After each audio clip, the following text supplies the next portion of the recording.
You know who it is, the horror flick, Digger Ditch, Super 6, Big Mitch. And I'm kicking in doors with 03 O's, and I'm bringing 28 101s because we Vegas sons. It's the metal lands. It's the metals, man. Y'all already know what this is, right? Y'all already know Big John Stud. Y'all already know Hubba Dub. Scrub. Nah. Welcome to Vegas Chronicles with your man, horror flick, Super 6, Big Mitch. Today I'm gonna answer a few questions, you know what I mean, and hopefully we could get back on track with Vegas Chronicles. We got a lot to cover. But first off, let me say this. I respect a man that's man enough to get at me like a man. And with that, let me say shout out to Henderson Hogs play. You know, he got at me, you know, and he basically told me, you know, come on, Sheep, man, you know, the Hogs, they rep Vegas. I'm going to be honest with you, man. I didn't know that. I'm a little bit, you know, before that, I don't know nothing too much about Hogs. Now, I would say this. First of all, Milk, rest in peace. See, the thing with him, and, you know, no disrespect to y'all, but before Milk was a hog, Milk was a Gerson. I don't know if y'all know that, but yeah, before Milk was a hog, he was a Gerson. Matter of fact, some of Milk relatives is Gersons. And me and Milk went to the Horizon High School on Miller Street back in '89. He also had family members that stayed in Madison Terrace. As a matter of fact, I think Milk, if I'm not mistaken, some kin to Johan them. But Milk was a G before he went to Henderson and became a hog. Okay? Another thing. As far as Henderson go, I'm an old head and I'm from the projects. And you know, my thing is when I think of Henderson, I think of Los Hermanos. Because I was, you know, I go way back with them. The older ones, the original ones. I didn't know too much about Henderson Hogs. But when I, you know, went to the joint, I did meet Norman Bates. And me, Norman Bates, and Nightmare was in NNCC together. Me and Norman Bates used to work out together. That's a good brother, man. And you know, thinking about it, he was pushing Vegas. Because we was up there, you know, up north. Well, you know, Reno and the Sac boys, the Yay area be coming through. But he was pushing Vegas, and he a Henderson Hog. I don't know what he got out and did. I don't know what. I believe that alone. But I know Norman Bates, and I got you know, when I was banging, I had an OG homie named Bobby Thomas that speak highly of the Henderson Hogs.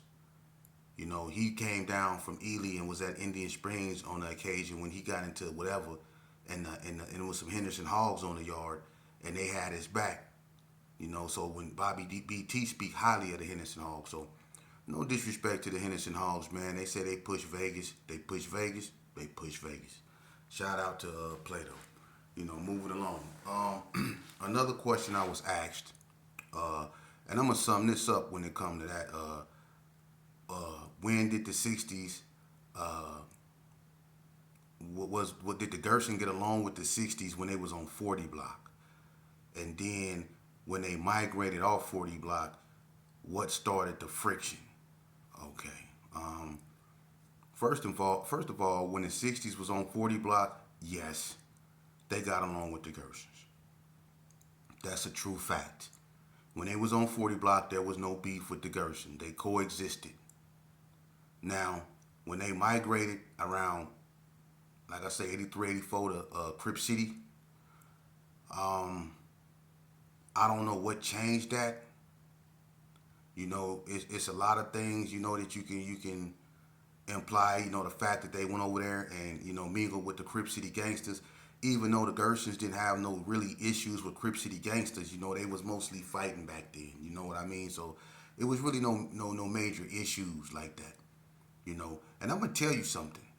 When the '60s left the block, right? Not all of them left right away. When the '60s was basically gone from the block, and I'm gonna say around '86, I say around '86, '87, and '88. All right. Now, it was an incident, Vegas Chronicles, with me, and I had a homeboy named Bus that just got out the joint in '88. He stayed facing Comstock on the end, right in front of L, right on the side of where Hoodie Mama stayed, right there where Nick's sister then moved, on the corner end of the house right there. Bus was staying there in 88 when he got out the joint before he went over there to Bonanza Village. But I was coming across the street from Carry Arms, and I see this cat. He had on a blue hat, a blue shirt, blue khakis, white Nikes, blue fat laces up in him. And I'm like, damn. And mobbing, and had a blue rag in his pocket. Was mobbing, right? I'm like, who was that? So I'm looking at him crazy, right? Like, who? I don't know who this dude is. Why I can't, recognize him. So when he catch me looking at him, he say, what you looking at, punk?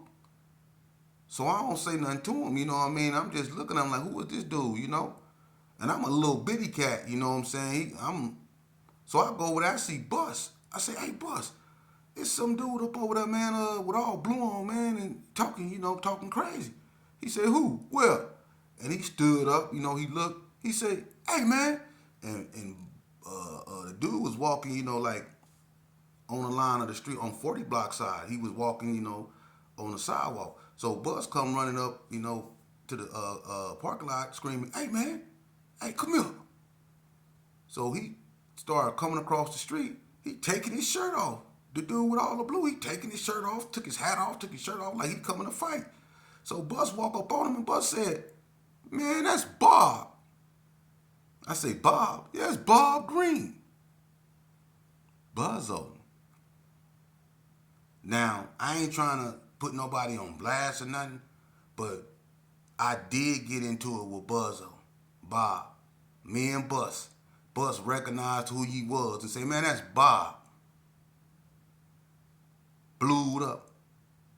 Now, I'm saying that to say this.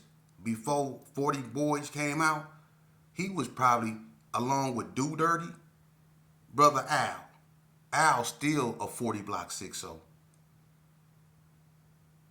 Al still a 40 block 60. But Buzzo was one of the last 60s on 40 block before 40 Boys came out. Real spill. And it ain't to put nobody on blast. And the reason why I say that is because it was also brought up a question about what's my relationship that people that was once from a certain gang and then switched to another gang, how did that affect my relationship with them? I'm not finna get into it with that, because, at one point in time in Vegas, people were trying to find, where they fit in at. A lot of people started off here and ended up there. You know what I mean? And, if you just want to just go there, you can look at Donna Street. Half of Donna Street, I ain't gonna say half, but a large quantity of Donna Street, a large quantity of Donna Street came from the Gerson. So when certain Gersons became Donna Street, it didn't change the relationship. It just made the Gersons and the Donna Streets cool. Some Bloods back in the day, like a lot of Bloods when I was in Elko, was Pirus. But later on, some became from the hood and elsewhere. But in Elko, they were straight Pirus. So people used to be this and they used to be that. It didn't affect my relationship with them in a negative impact. No shame from ABM. Rest in peace. We always been cool. When he was an ABM and when he was a Piru. We always been cool. So I people that's been this and been that, I don't really get into that, man. You know what I mean? Because my mentor, one of the dudes that, really taught me everything I know when I was out there in that stupidity, he from 8-9 East Coast 8-9 East Coast Crib. And that's Maxwell. That's Cornbread. He from 8-9. He from Cali. But he became a Gerson. And my other brother, that was like another brother to me, Lil Bread from Santana Block, Compton Crip. So my thing is, I don't get into that. Some people start off here and they end up there, man. Things happen, man.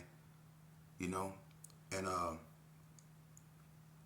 another one. I'm trying to answer questions, man. People ask me questions, I try to answer them. Another one. The white boys in prison. Somebody got mad because I said the white boys didn't run Nevada. They don't run Nevada. The white boys don't. Back in the early, I said that. I'm not going over that no more, but back in the early 80s and 70s, it was the white boys were strong. They had help from the administration buildings. They had help from COs. So I'm not going back over that. But the white boys are still a dangerous group of individuals in prison. I mean, I'm not finna get into what happened, but not too long ago, a few years back, I mean, a close friend of mine, a youngster that I knew was a good youngster, lost his life in prison at the hands of a white boy over the phone. He just got stabbed to death over the phone. Michael Dokes, the ex-WBA heavyweight champion of the world, went toe-to-toe with Holyfield. He got into it with a white boy on the weight pile. And Michael Dokes is a knockout artist. Michael Dokes, even though he wasn't boxing and he was in prison, he still know how to box. He broke Do Dirty Jaw. He got the boxing ring taken out of prison because he broke Do Dirty Jaw. And Do Dirty got hands. But Michael Dokes told him to stop hitting him in his face, and Do Dirty kept hitting him in his face. And Michael Dokes, I guess, stepped on his foot and broke Do Dirty Jaw. But he get into it with a white boy about the weights on a weight pile, Michael Dokes. The white boy go get a knife, come back and stab Michael Dokes in the neck. So they will get you. And they stabbed Milk from the hood. The skinheads. I think in the spring they stabbed Milk from the hood. So the white boys that get active, they will stab you up, they will kill you. But they're not strong like they used to be back in the days. See, back in the days, they were Aryan warriors. There wasn't really nothing. The skinheads haven't made their way up in there. But when the skinheads made their way up in there, it's like it's a power struggle. The Aryans look at the skinheads a certain way, and the skinheads look at the Aryans a certain way. You know what I mean? And drugs, methamphetamine, and all that stuff, man, it ravaged a lot of those cats, man. So they not strong like that, man. Them youngsters eat them dudes for breakfast a lot of times, man. But in some cases, a lot of those white cat inmates are they deadly. I'll give them that. Matter of fact, I'm gonna give you a story, and they can get down too. Big Looney from Reap Boys, Vegas Chronicles.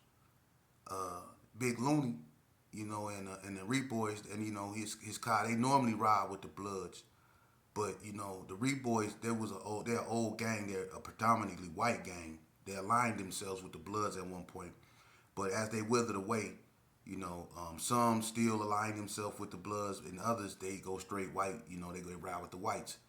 For instance, Jason Gallagher, rest in peace. Jason Gallagher was a Reap Boy, one of the first Reap Boys, but he rolled with the white boys when he was in prison. Big Looney is a Reap Boy too, but he rolled with the Bloods. So it's a difference now, I guess. But anyway, this incident, they got into it with the Serenos up there by Unit 6 in Indian Springs.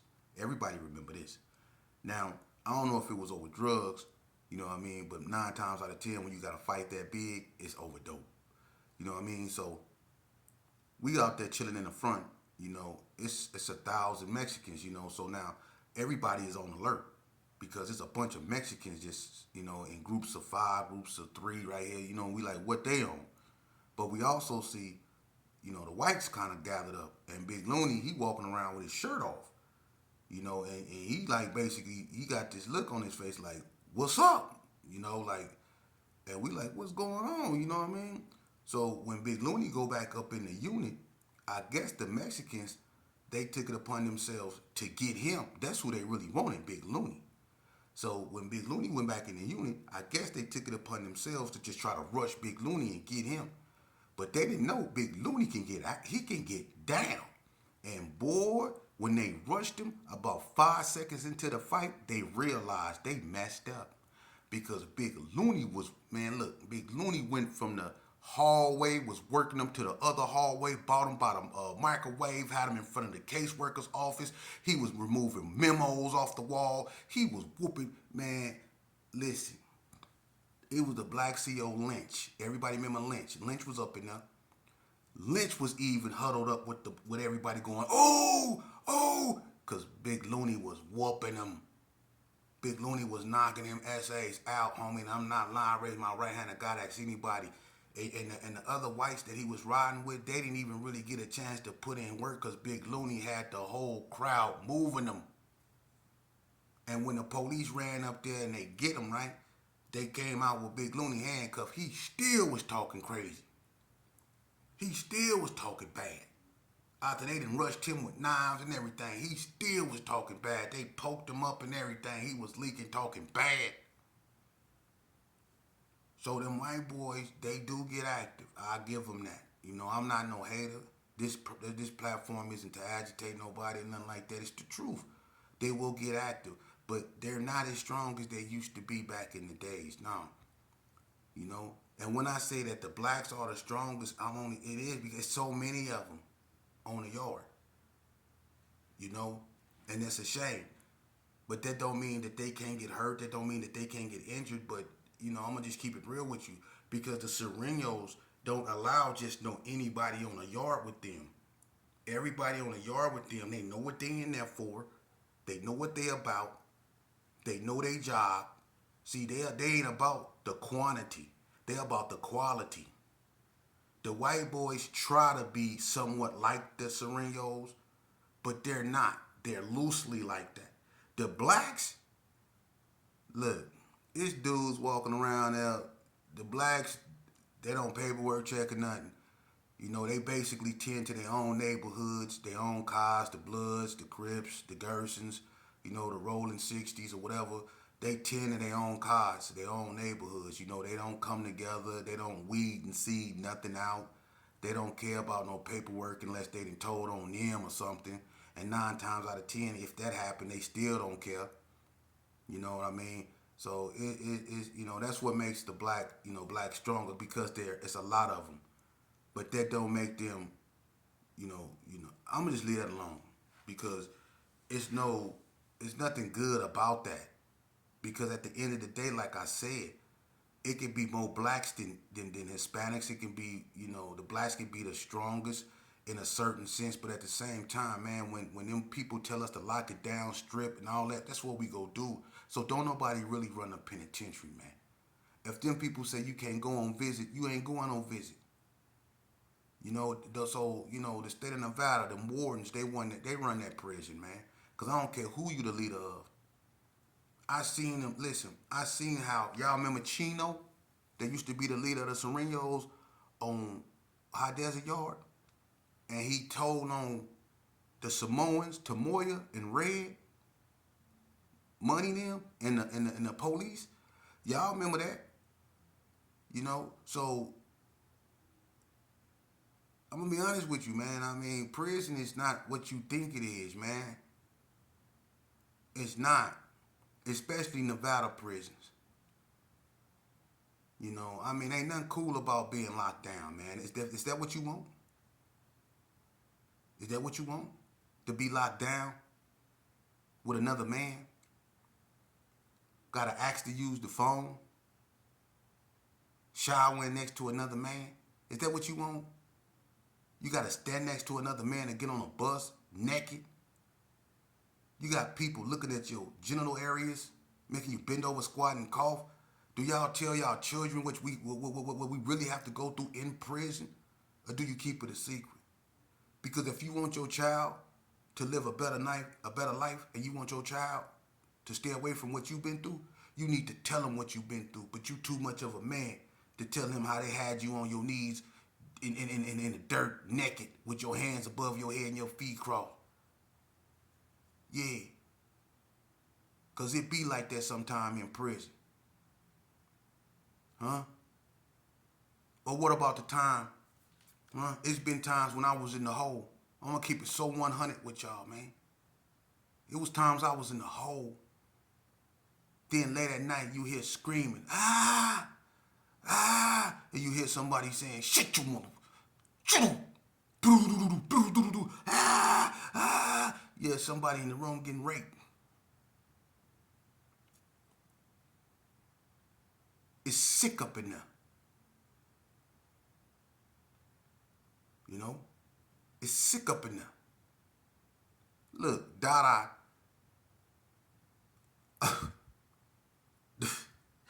I'm not gonna even go there, man. I'm not gonna even go there, man. I'm gonna leave that alone. I'm gonna leave that alone. It's sick up in there, man. Stay away from there. Ain't nothing cool about being in prison, man. Ain't nothing cool about being in prison. I'm gonna tell you something. Um, when I was going to the parole board, one of the harsh realities that I had to face was that it was nobody writing no letters saying why they should release me. Did nobody come to my parole hearings? When nobody there but me and God. I just didn't recognize him, you know. But every time something happened on the yard, I'm one of the first ones to go, and always one of the first ones to get stabbed too. But I'm one of the first ones to go. And then when somebody come in there and they got paperwork, look, no need to say no names, but a so-called known homeboy, you know, that been down a long, long time, right, on the Springs yard.